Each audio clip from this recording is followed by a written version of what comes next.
Rakshita she is very smart. ಅವಳು ಸ್ಮಾರ್ಟಾಗೇ ಆಟ ಆಡ್ಕೊ ಬಂದ್ಲು. ಅಂದರೆ ಅವಳಿಗೆ ಆಡಿಯನ್ಸ್ ಅಟೆನ್ಷನ್ ಹೆಂಗೆ ತೊಗೊಳ್ಳೋದು ಅನ್ನೋದು ಶಿ ವಾಸ್ ಅವೇರ್, ಬಿಕಾಸ್ ಅವಳು ಕಂಟೆಂಟ್ ಕ್ರಿಯೇಟರ್ ಆಗಿರೋದ್ರಿಂದ ಅದು ಅವಳಿಗೆ ಹೆಲ್ಪ್ ಮಾಡ್ತು. ಓಕೆ. ಧನುಷ್ ಅದೇ, ಹೀ ಈಸ್ ಆಲ್ಸೋ, ಅವ್ನು ಫಸ್ಟಿಂದನೂ ಹೆಂಗೆ ಇದ್ದ ಕೊನೆಯವರೆಗೂ ಹಾಗೆ ಇದ್ದ. ಏನೋ ಆಟಕ್ಕೋಸ್ಕರ ನಾನೇನೋ ಮಾಡಬೇಕು ಅನ್ನೋ ಒಂದು ಇದು ಮಾಡಲಿಲ್ಲ ಅವನು. And he was very strong at ಟಾಸ್ಕಲ್ಲೆಲ್ಲ ತುಂಬ ಚೆನ್ನಾಗಿ ಆಟ ಆಡ್ದ. ಓಕೆ. ಧ್ರುವ್ ಅಂತ ಅವ್ರ ಬಗ್ಗೆ ಧ್ರುವ್ ಬಗ್ಗೆ ನಾನು ಅವ್ರ ಜೊತೆ ಅಷ್ಟು ಕೂತು ಮಾತಾಡಿದ್ದೆಲ್ಲ ಇಲ್ಲ. ಸೊ ಅವ್ರು ತುಂಬ ದೇವ್ರ ಭಕ್ತರು ಅನ್ನೋದು ನನಗೆ. ಓಕೆ. ಏನು ನಿಮ್ಮ ಲೈಫಲ್ಲಿ ಈಗ ಒಂದು ಅಮ್ಮನಿಗೊಂದು ಸ್ಪೆಷಲ್ ಗಿಫ್ಟ್ ಕೊಡಬೇಕು ಅಥವಾ ಅಪ್ಪನಿಗೊಂದು ನಾನೊಂದು ಗಿಫ್ಟ್ ಕೊಡಬೇಕು ಅಂತ ಒಂದು ಡ್ರೀಮ್ ಇರುತ್ತೆ.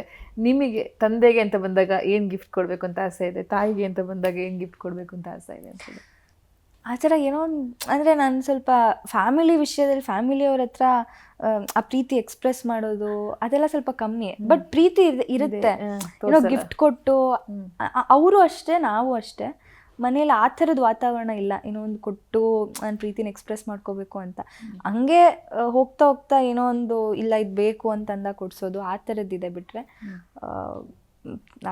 ಬೇರೆ ಥರದ್ದು ಅದು ಏನು ಕೊಡಬೇಕು ಅದೆಲ್ಲ ಯೋಚನೆ ಮಾಡಿಲ್ಲ. ಓಕೆ. ಗಿಲ್ಲಿ ಅವ್ರು ಹೇಳ್ತಾ ಇದ್ರು ತುಂಬ ಟ್ರಿಪ್ ಪ್ಲ್ಯಾನ್ ಆಗ್ತಾ ಇತ್ತಂತೆ ಬಿಗ್ ಬಾಸ್ ಮನೇಲಿ, ಅಲ್ಲಿ ಹೋಗೋಣ ಇಲ್ಲಿ ಹೋಗೋಣ ಹಂಗೆ ಎಂಜಾಯ್ ಮಾಡಿ. ಈಗ ಎಲ್ಲಿಗೆ ಹೋಗೋ ಪ್ಲ್ಯಾನ್ ನಡೀತಾ ಇದೆ ಅಂತ ಹೇಳಿ ನಾನು ಹೇಳಿದೆ. ಅವ್ರು ಒಳಗಡೆ ಎಲ್ಲ ಟ್ರಿಪ್ ಪ್ಲ್ಯಾನ್ ಮಾಡುವಾಗ ಇದು ಯಾವುದು ಎಕ್ಸಿಕ್ಯೂಟ್ ಆಗಲ್ಲ, ಎಲ್ಲ ನಿಮ್ಮ ಲೈಫಲ್ಲಿ ಬ್ಯುಸಿ ಆಗ್ತೀರಾ, ಯಾರು ಕಾಲ್ಗೂ ಸಿಗಲ್ಲ ಅಂತ.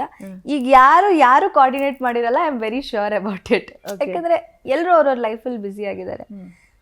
ಸೊ ಸದ್ಯಕ್ಕೆ ಯಾವುದೂ ಇಲ್ಲ. ನಾನು ಆ್ಯಕ್ಚುಲಿ ಪ್ಲ್ಯಾನ್ ಮಾಡ್ತಿದ್ದೀನಿ ಎಲ್ಲಾದರೂ ಹೋಗಿ ಬರೋಣ ಅಂತ. ಓಕೆ.